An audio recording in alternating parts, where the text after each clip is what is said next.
Hey, it's Dave. Got a Harley 2022 Livewire for sale. Bought it like a year ago, hoping to do a lot of videos, but I just haven't had time, and I don't see myself having time for the next year or so. It's like brand new, never been dropped, 245 miles. Has a warranty from Harley for 5 years, so I don't know if it's transferable. I'm pretty sure it is. But I mean, there's really not much to say about this. It's a stock bike. It's one of the first 500, so it's called a first strike. It's got a signed plaque, like, 489 of 500.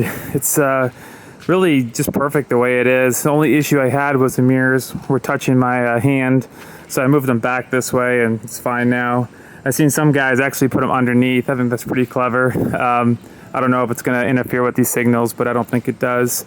It's just a really good bike. I mean, it's I don't know how Harley was the first one of the major manufacturers to come out with the best manufacturer electric bike, but they did. And you got the Zero SR. I think it's like a $17,000 to $20,000 bike. It's close. I had a Zero SR 14.4, which was more like a supermoto, and just didn't really have any. It's like 46 horsepower. This is more like crotch rocket 600cc RR, 0 to 63 seconds, 100 horsepower bike. So this bike compared to my Zero was better in every way. Again, that Zero was probably worth 12 grand. This is worth like 22 grand. So it's really not a fair comparison because it's all about design, manufacturer, battery size, motor size.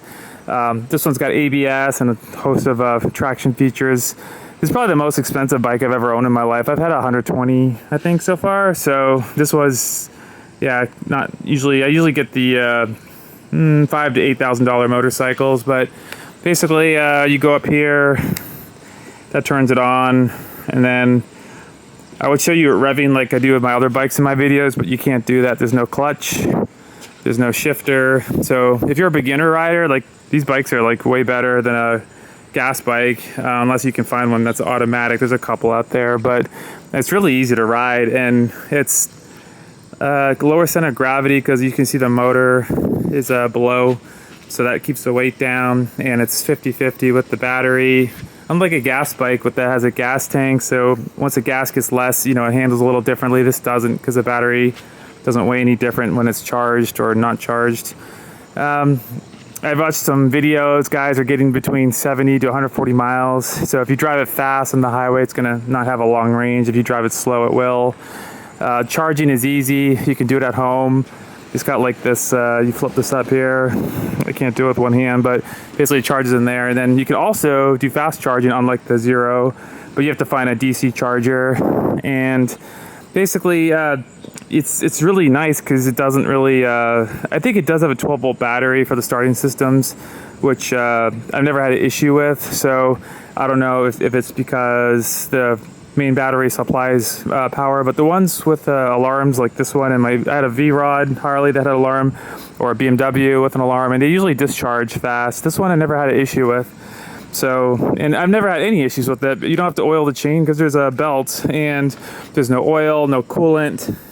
Actually, it might have a cooling system, but it'll be electrical. Yeah, so it is electrical. Interesting. So I guess, I never change the coolant on my gas bikes anyways, but the oil you do have to change, and then oil the chain. So this one would be a lot easier on the maintenance. And it's comfortable too. I liken it to like a FZ09, like one of those, naked, like Street Fighter bikes. And you go, oh shoot, no brake. That's the other thing, without a clutch, usually when you get on a bike it doesn't roll because I leave it in gear. This one doesn't have that, so you couldn't put on a hill incline unless you, let's see. Yeah, it's interesting. Like the scooters will usually have a brake, and then like it has a lock. This one doesn't have that. So anyways, it's interesting. I'll have to look that up. So there's probably a way to do it. Maybe you can like do something with the electric motor, like so that it's locks, like if it has a charger, it gets electricity to it or something. I don't know. That's interesting. But overall, if these were cheaper, I'd just keep it, except that with Virginia, they charge you tax. So if you have a nice car, then you end up like spending, $300-400 in tax a year, or for your motorcycle, which to me is a waste. I wish I could be in Florida right now because it's no taxes and everything. But this one, it's just a perfect bike, and I eventually will get another one when I have a garage and more money and time. Right now I'm just trying to hustle to try to make more money so I can have more time, and then also I'll get some better cameras and stuff. This is just, I'm beginning at YouTube. But yeah, let me know. I'll put some information below. Just contact me. It's got we can check out if the warranty's transferable. All right, thanks for watching.